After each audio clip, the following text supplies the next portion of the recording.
बिस्मिल्लाहिर्रहमानिर्रहीम। Dear student, अस्सलाम वालेकुम। हमारा पहला लेक्चर जो था वो कूलम लॉ पे था, जिसमें हमने देखा था कि हमने 2 पॉइंट चार्ज लिए थे Q1 और Q2। फिर हमने उनकी वजह से जो फोर्स कैलकुलेट की थी, और कूलम लॉ कहता क्या था, उसकी स्टेटमेंट क्या थी कि जो हमारे पास फोर्स थी Q1 और Q2 की वजह से, वो उनके चार्जेस के डायरेक्टली प्रोपोर्शनल थी, और उनके जो दरमियान फासला था जिसे हमने डिस्टेंस r कहा था, उसके स्केयर के क्या थी, इनवर्सली प्रोपोर्शनल थी। उसका हमने जो है वो फार्मूला देखा था, F इज इक्वल टू के Q1 Q2 और आर स्केयर था।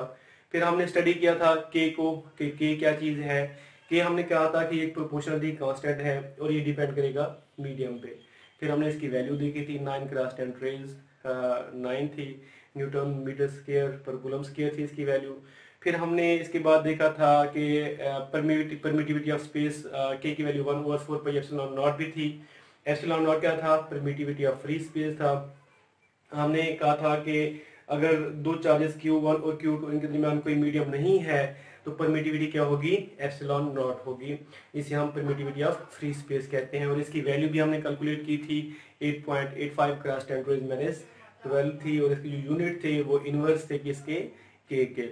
इसके बाद हमने इसकी डायरेक्शन जो है वो फाइंड की थी, विक्टोरियल फॉर्म इसकी जो है वो फाइंड की थी, F12 और F21। फिर हमने देखा था कि ये दोनों मैग्नीट्यूड में तो सेम थे, लेकिन डायरेक्शन में क्या थे, ये दोनों उलट थे। हमने कहा था F12 is equal to negative of F21। फिर इसके बाद हमने देखा था कि अगर Q1 और Q2 के दरमियान अगर हम कोई मीडियम रख देते हैं तो तब इस पे जो है वो फोर्स पे जो है वो क्या असर पड़ेगा, जो चार्जेस की जो इलेक्ट्रिक फोर्स होगी वो रिड्यूस होगी या बढ़ेगी। फिर हमने कहा था कि मैंने आपको एग्जांपल दी थी कि अगर दो चार्जेस थे, अगर उनके दरमियान में कोई मीडियम रख दें, हम प्लास्टिक रख दें, तो उनकी जो इलेक्ट्रिक लाइंस ऑफ फोर्स जो थी वो उसमें से जो है वो क्रॉस बहुत कम हो पाएंगी, इसलिए जो है वो फोर्स क्या हो जाएगी, कम हो जाएगी। हमने कहा था कि जब कोई मीडियम दरमियान में आ जाएगा चार्जेस के, तो F क्या होगा, 1/4πε0 Q1 Q2 over are square. Into में हमने एक और फैक्टर ऐड किया था, 1/ε r। अब ये जो एप्सिलॉन r है, इसको हमने कहा था कि ये क्या है, रिलेटिव परमिटिविटी है। और फिर मैंने आपको कहा था कि जब कोई मीडियम आ जाएगा, जो कूलम फोर्स होगी वो क्या हो जाएगी, रिड्यूस हो जाएगी। ठीक हो गया।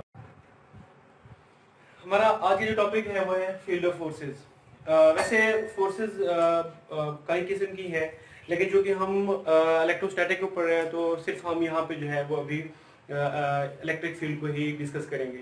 यहाँ पे हम एक और बात डिस्कस कर लेते हैं कि हमारे पास बेसिक जो फोर्सेस हैं उनमें हम अभी दो की बात करते हैं, ग्रेविटेशनल फोर्स और एक इलेक्ट्रिकल फोर्स की। हमारे पास इलेक्ट्रिकल फोर्स को जो है वो कूलम ने जो है उसकी हमें बता दिया था कि इसकी डायरेक्शन क्या है और इसकी मैग्नीट्यूड क्या होती है। और जो दूसरी हमारे पास न्यूटन था, उसने हमें ग्रेविटेशनल फील्ड के बारे में बताया था, ग्रेविटेशनल फोर्स के बारे में बताया था कि इसकी हमारे पास जो है वो डायरेक्शन क्या होगी या मैग्नीट्यूड क्या होगी। लेकिन दो क्वेश्चन जो है वो हमारे पास अभी भी है कि पहला तो ये है कि इन फोर्सेस का ओरिजिन क्या है, इलेक्ट्रिक फोर्स का और ग्रेविटेशनल फोर्स का ओरिजिन क्या है। और दूसरा क्वेश्चन हमारे पास था कि ये जो हमारे पास फोर्सेस है, इलेक्ट्रिक फोर्स या ग्रेविटेशनल फोर्स, ये एक बॉडी से दूसरी बॉडी में ट्रांसमिट कैसे होती हैं, या एक चार्ज से दूसरे चार्ज में ये ट्रांसमिट कैसे होती हैं। हमने आज इन दो बातों को डिस्कस करना है। पहला जो क्वेश्चन है वो हमारे पास है कि इनका ओरिजिन क्या है, इन फोर्सेस का ओरिजिन क्या है। इस क्वेश्चन का जो आंसर है वो अभी तक जो है वो नहीं मिल सका कि इनका ओरिजिन क्या है, ये फोर्सेस कहाँ से जनरेट हो रही हैं, कहाँ से ये फोर्सेस जो है वो निकल रही हैं। बस सिर्फ यही कहा जाता है कि ये है, मतलब ये एग्जिस्ट करती हैं, इनका ओरिजिन अभी नहीं पता। तो इनको हम कहते हैं कि ये बेसिक जो है, बेसिक फोर्सेस ऑफ नेचर है। मतलब ये खुद ब खुद ही वजूद में आई हैं, इनका अभी तक ओरिजिन जो है वो हमें मालूम नहीं हो सका। हम दूसरे क्वेश्चन की तरफ आते हैं। दूसरा क्वेश्चन मैंने आपको बताया था कि ये एक बॉडी से दूसरे बॉडी में ट्रांसमिट कैसे होती हैं, और ये हम अभी देखेंगे सिर्फ इलेक्ट्रिक फोर्स में कि एक बॉडी से दूसरे बॉडी में कैसे जो है वो ट्रांसमिट होगी। अगर हम बात करें कि माइकल फैराडे साइंटिस्ट था, उसने कहा था इलेक्ट्रिक फोर्स के बारे में कि उसने थ्योरी पेश की थी कि जब एक चार्ज जो है वो किसी भी जगह पे रखा जाता है तो उसकी एक इलेक्ट्रिक फील्ड होती है।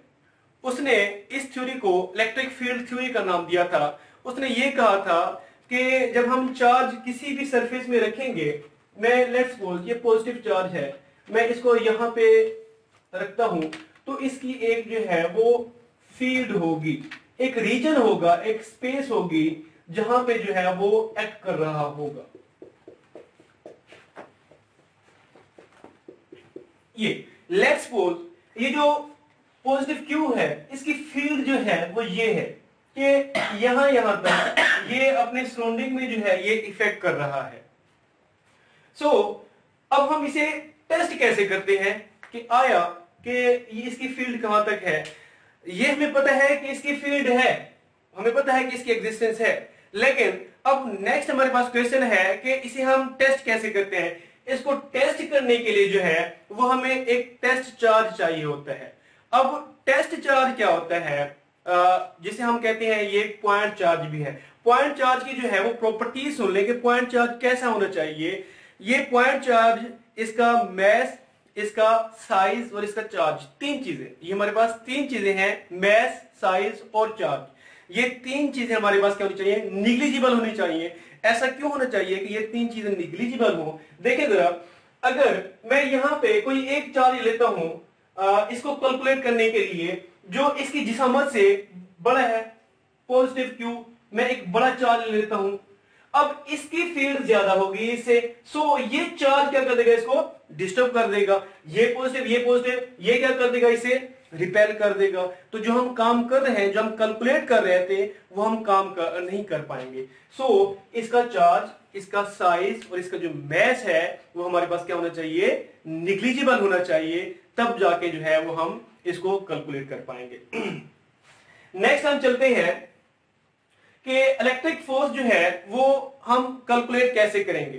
इलेक्ट्रिक फोर्स को जो है वो हम E से शो करते हैं। E is equal to F over Q nought. ये भी हमारे पास वेक्टर है और ये भी हमारे पास क्या है, वेक्टर है। अच्छा जी, ये हमारे पास पॉजिटिव Q है जिसको हमने टेस्ट करना है कि इसकी जो इलेक्ट्रिक फील्ड है वो कहां तक है। मैं एक पॉइंट चार्ज या एक टेस्ट चार्ज लेता हूं, Q नॉट, मैं उसका नाम लिख देता हूं, यहां पे मैं Q नॉट लेता हूं, और मैं इसका साइज जो है, मैंने जैसे आपको पहले बताया, साइज मैंने इसका स्मॉल लेना है ताकि इसकी जो इलेक्ट्रिक फील्ड है वो इसको डिस्टॉर्ट ना करे। इसकी जो है मैं जो डेंसिटी है, चार्ज डेंसिटी, वो मैं कम रख लेता हूं। ये इसकी चार्ज डेंसिटी है और ये Q नॉट की चार्ज डेंसिटी है। इस Q नॉट का जो चार्ज है वो स्मॉल है, इस Q नॉट का जो मैस है वो स्मॉल है, इस Q नॉट का जो साइज है वो भी इसे स्मॉल है। अच्छा, अब इसको हम कैलकुलेट करने के लिए हमारे पास दो स्टेप है। इस इक्वेशन को मैं समझा रहा हूं कि पहला स्टेप क्या है कि इसने फील्ड जो है वो प्रोड्यूस की, पॉजिटिव Q चार्ज ने फील्ड प्रोड्यूस की। दूसरे स्टेप में क्या है, इस फील्ड ने इस Q नॉट को इफेक्ट किया।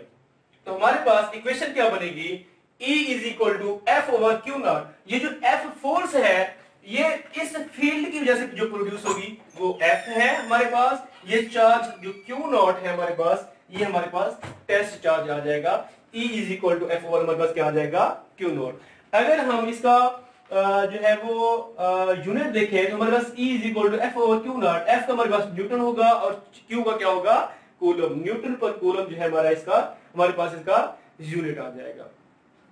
नेक्स्ट हम देखते हैं, हमने अगर मैं Q नॉट और पॉजिटिव Q, यहां पे पॉजिटिव Q को मैं Q इक्वल कर दूंगा। पॉजिटिव Q मैंने इसलिए लिखा कि इसकी इलेक्ट्रिक फील्ड ऑफ लाइंस को शो कराने के लिए मैं इक्वेशन में इसको Q डिनोट करूंगा। हमने जो है वो कूलम लॉ पढ़ा था, F is equal to 1 over 4 pi epsilon nought, इसके बाद था Q nought over R square.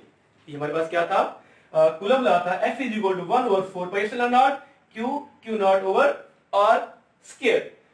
अब अगर हम देखें, ये अगर मैं F की वैल्यू इसके अंदर पुट करूं और मैं अगर ये भी वेक्टर है, इसको वेक्टर बनाने के लिए मैं इसको अगर यहां पे R यूनिट वेक्टर लगा दूं तो हमारे पास ये भी क्या हो जाएगा, F वेक्टर हो जाएगा। क्लियर हो गया। E is equal to F over Q nought. अब ये हमारे पास इक्वेशन 1 है, ये इक्वेशन हमारे पास 2 है। ये इक्वेशन 2 जो है मैं 1 में पुट कर दूं तो हमारे पास क्या बन जाएगा, E इज इक्वल टू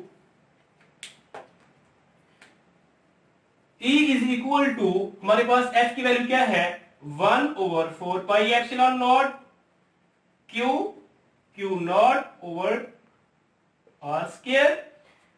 इसके साथ ही क्या आ जाएगा, R यूनिट वेक्टर आ जाएगा। और E हम कैलकुलेट करें तो हमारे पास ये जो Q नॉट है ये मैं यहां पे 1 ओवर Q नॉट इसके बाय में देता हूं, तो ये क्या हो जाएगा, इसके साथ कैंसिल हो जाएगा। ये हमारे पास हो जाएगा 1 over 4 pi epsilon nought Q over R square, R unit vector, E electric field. यहां पे अब हमने देखना ये है कि जो E है वो भी हमारे पास क्या है, वेक्टर है, क्योंकि यहां पे हमारे पास R यूनिट वेक्टर आ गया है। तो जो E की डायरेक्शन क्या होगी, जो हमारे पास फोर्स की डायरेक्शन होगी, E की डायरेक्शन और फोर्स की डायरेक्शन हमारे पास क्या होगी, सेम होगी। सो हमारे पास E is equal to 1 over 4 pi epsilon nought Q over R square, R unit vector, ये हमारे पास क्या हो जाएगा, इलेक्ट्रिक फील्ड E का फार्मूला हो जाएगा। सो हमारे पास जो इलेक्ट्रिक फील्ड है 1 over 4 pi epsilon nought Q over R square, R unit vector, ये किसके इलेक्ट्रिक फील्ड है, ये हमने जो पॉजिटिव Q जो लिखा, जो चार्ज लिखा था, इसके हमने इलेक्ट्रिक फील्ड कैलकुलेट करनी थी।